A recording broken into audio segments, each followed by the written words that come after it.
अस्सलाम वालेकुम, मैं हूं आपकी होस्ट रिदा शहजाद और आप मुझे देख रहे हैं करियर एडवाइज़र्स के ऑफिशियल यूट्यूब चैनल पे। जैसा कि आप सबको पता है कि हमने एक पॉडकास्ट सीरीज़ का सिलसिला शुरू किया था और उसी सिलसिले में आज हम आपकी खिदमत में दोबारा हाजिर हुए हैं।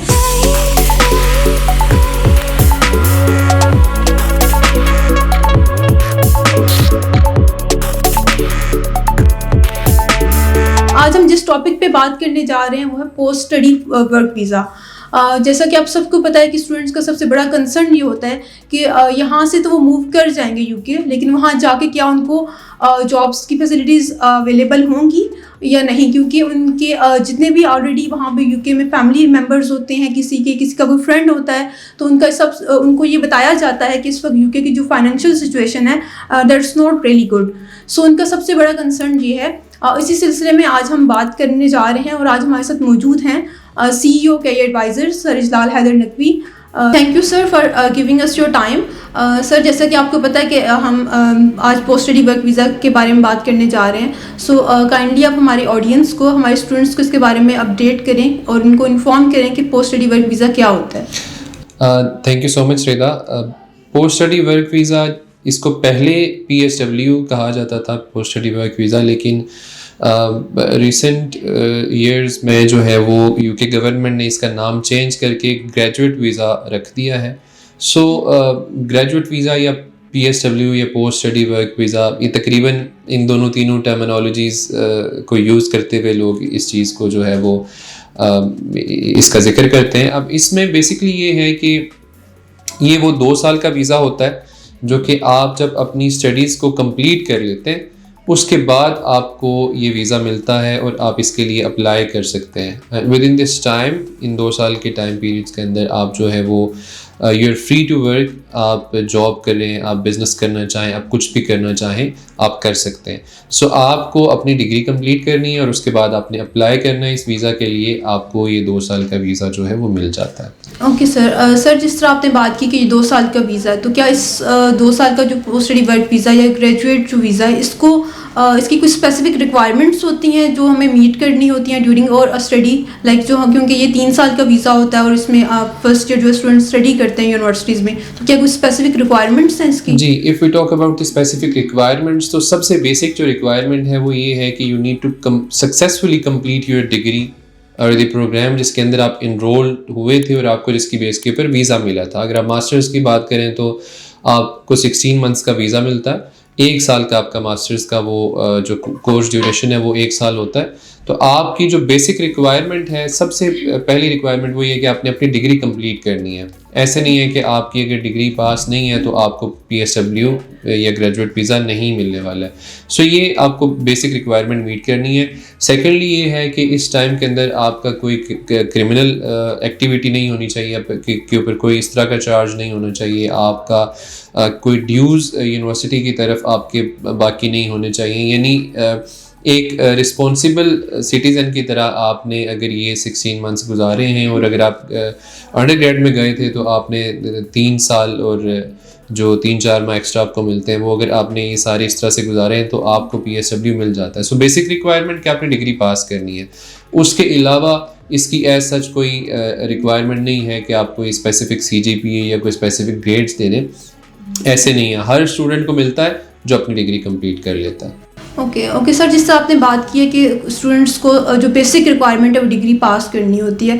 सो आप मुझे और मेरे ऑडियंस को ये काइंडली थोड़ा अपडेट करें इस बारे में कि रिक्वायरमेंट्स में क्या ये भी लाजमी होता है कि स्टूडेंट ने कुछ स्पेसिफिक क्रेडिट आवर्स जो है वो पूरे करने होते हैं या फिर ये रिक्वायरमेंट्स में नहीं है? देखिए, क्रेडिट आवर्स आप डिग्री मिलती ही तभी है या आपको पासिंग सर्टिफिकेट तभी मिलता है जो रिक्वायर्ड क्रेडिट आवर्स हैं। अगर वो आप पूरे करेंगे, जो एग्ज़ाम्स हैं वो आप पास करेंगे, जो असाइनमेंट्स आप गिवन असाइनमेंट्स हैं यूनिवर्सिटी की तरफ से, आप उनकी डेडलाइंस मीट करेंगे और फिर उनका जो भी एक सर्टेन एक क्राइटेरिया रखा है यूनिवर्सिटी ने उसको मीट करेंगे, तो उसके बाद ही आपकी डिग्री पास होगी। तो जब आपने डिग्री पास कर ली है then that specific certificate जो आपको यूनिवर्सिटी की तरफ से मिलता है, that's more than enough. Okay sir, जिस तरह आपने खुद भी एक स्टूडेंट वीज़ा पे अप्लाई किया था और आप यूके गए थे, सो हमारी ऑडियंस को और हमारे स्टूडेंट्स को इसके बारे में थोड़ा गाइड करें कि आपका खुद का कैसा एक्सपीरियंस रहा वहाँ पे, आपको पोस्ट स्टडी वर्क वीज़ा कैसे मिला, आपको कुछ किस तरह के चैलेंजेस वहाँ पे फेस करने पड़े, इन सब चीज़ों के बारे में गाइड। देखिए रिदा, हर बंदे की अपनी जर्नी होती है। मैंने जब अपनी स्टडीज़ कंप्लीट की थी LLM, मैंने PSW अप्लाई नहीं किया, मैं PSW की तरफ नहीं गया बिकॉज मुझे उस टाइम के ऊपर हमने चूँकि अपना बिज़नेस साथ में स्टार्ट कर लिया था एंड मुझे एक कंपनी जिसको अभी हम रन कर रहे हैं, हम पार्टनर, तो इसी कंपनी के अंदर जो है वो हमें यूके के अंदर वीज़ा मिल गया। सो मैं जो एक प्रॉपर 5 इयर्स का रूट होता है मैं उसके ऊपर डायरेक्टली स्विच हो गया था, जिसके ऊपर अभी मेरा 3rd ईयर जा रहा है। सो मैंने PSW की तरफ अप्लाई नहीं किया, लेकिन हमने हंड्रेड्स ऑफ स्टूडेंट्स को अप्लाई करके दिया PSW, क्योंकि स्टूडेंट्स थोड़ा सा रिलेक्टेंट होते हैं कि ये इस एप्लीकेशन में, ऑल्दो कि ये बड़ी सिंपल सी एप्लीकेशन है, बट स्टिल हमने काफ़ी स्टूडेंट्स को असिस्ट किया, क्योंकि स्टूडेंट्स को थोड़ा सा एक झिझक होती है कि शायद हम कोई गलत डिटेल्स ना पुट कर दें या कोई इस तरह की चीज़ हमसे मिस हैंडल ना हो जाए जिसकी वजह से हमारी PSW के ऊपर कुछ अफेक्ट ना आ जाए। तो उस सिलसिले में ये है कि हमने हज़ारों स्टूडेंट्स को फैसिलिटेट किया है in order to apply their PSW visa. Okay sir, आपने अभी जिक्र किया कि इसमें PSW को अप्लाई करने से पहले एक एप्लीकेशन होती है, सो उस एप्लीकेशन का आप कुछ हमारे ऑडियंस को बता सकते हैं कि उसका क्या प्रोसीजर है, उसको किस तरह फिल किया जाता है, उसका कोई पोर्टल है वहाँ पे जाके वो फिल होती है या फिर वो किस तरह की डॉक्यूमेंटेशन? देखिए, जितनी भी ऑफिशियल चीज़ें हैं यूके की, बड़ा सिंपल रखा हुआ है उन्होंने चीज़ों को।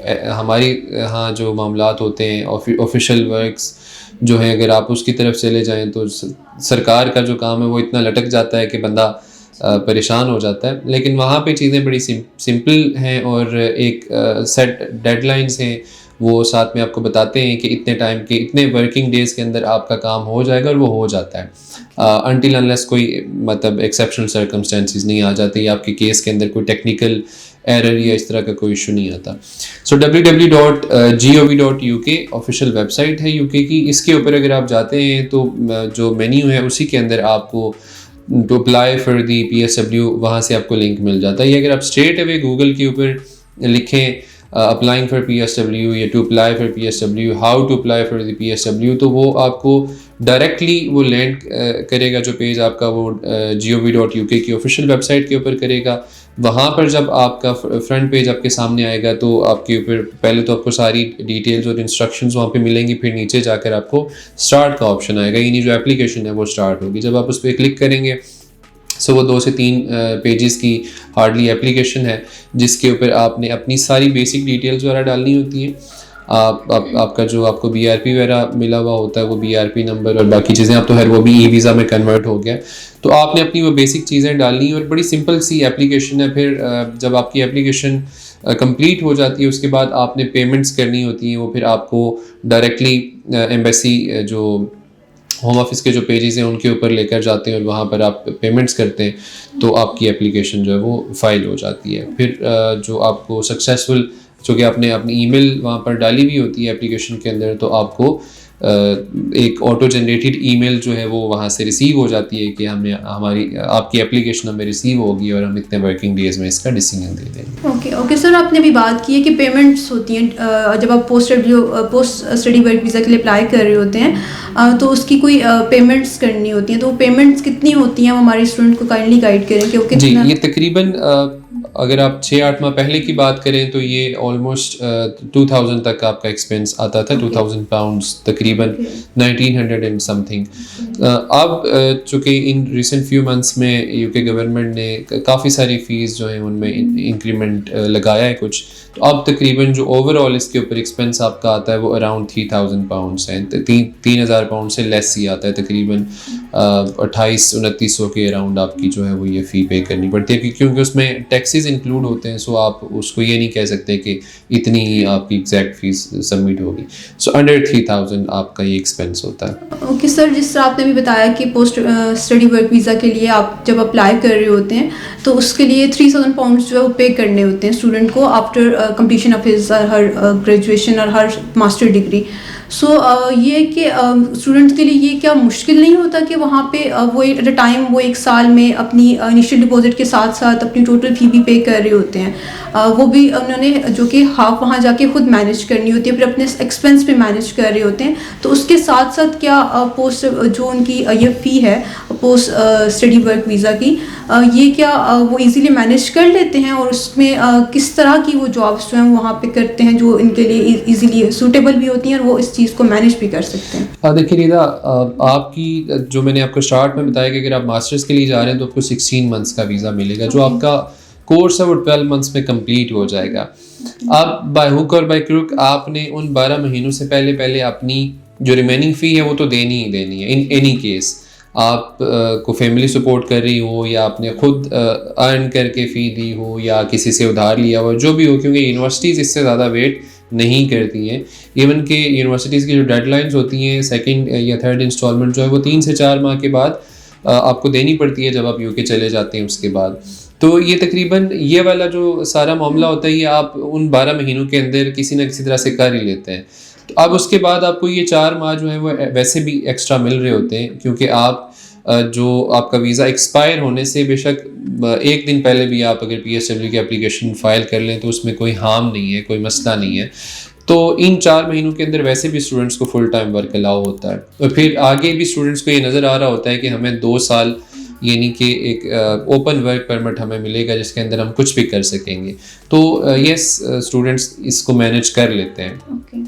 एक्चुअली जो चैलेंज होता है वो यूनिवर्सिटी की रिमेनिंग फ़ी और अपनी जो मेंटेनेंस कॉस्ट है उनको मैनेज करना थोड़ा सा डिफ़िकल्ट होता है ऑब्वियसली, कि अगर आपको फैमिली की सपोर्ट नहीं है और आपने ये सारी चीज़ें अपने ऑन पे करनी है तो फिर आपको ये परेशानी थोड़ी सी होती है, ज़ाहिर है। लेकिन अगेन हार्ड वर्क मैटर्स। अगर आप मेहनत कर रहे हैं और आपको जॉब मिल गई है तो आप ये सारी चीज़ें लाइक थाउजेंड्स ऑफ स्टूडेंट्स हमारे सामने ऐसी एग्जांपल्स हैं, इंक्लूडिंग माई सेल्फ। मैंने खुद भी अपनी स्टूडेंट टाइम के अंदर बाकी घर से कुछ भी नहीं मंगाया, वहाँ पर जाने के बाद खुद ही सारा कुछ किया और ख़ुद ही जॉब्स करके फ़ीस अपनी रिमेनिंग जो है वो पे की।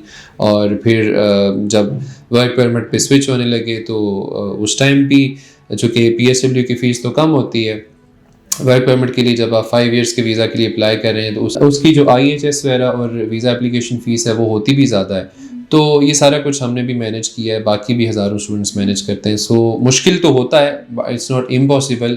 Obviously you need to put your efforts and hard work, तो चीज़ें हो जाती हैं।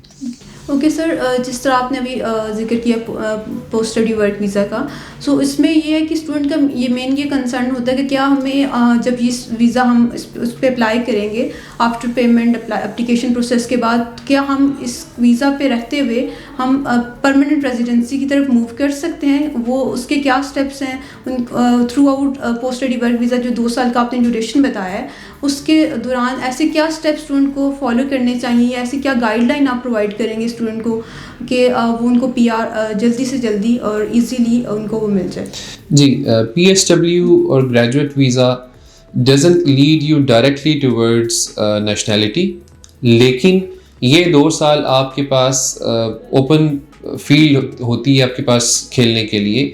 You can play, you can do your business, you can find some good job.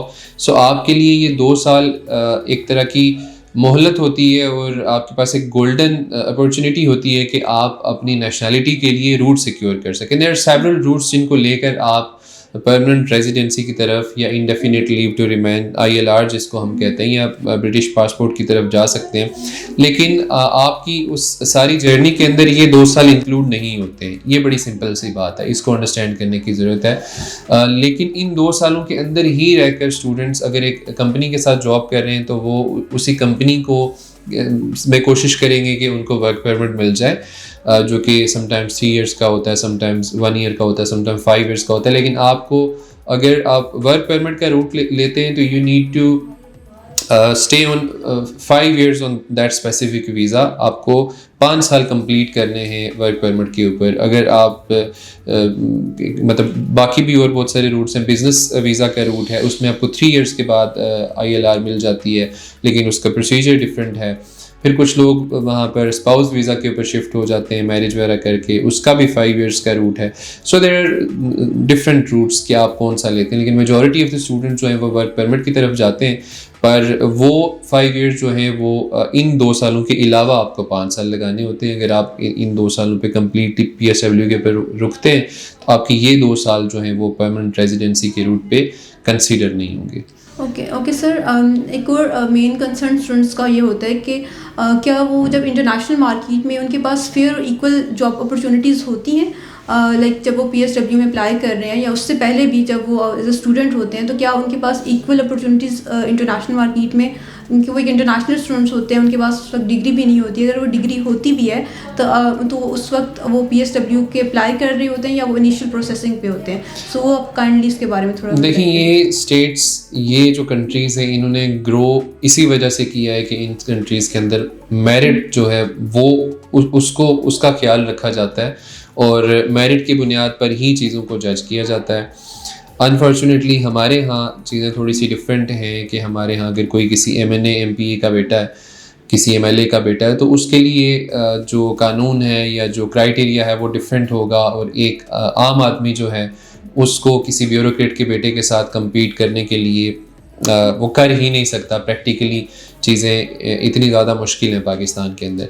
लेकिन अगर आप स्पेसिफिकली UK की बात करें या हम इवन के USA, कनाडा या यूरोपियन कंट्रीज़ भी जो लीड कर रहे हैं यूरोप को, उनकी बात करें तो बिल्कुल फेयर और इक्वल अपॉर्चुनिटीज़ मिलती हैं स्टूडेंट्स को। It all depends on your experience, it all depends on your education and your skills.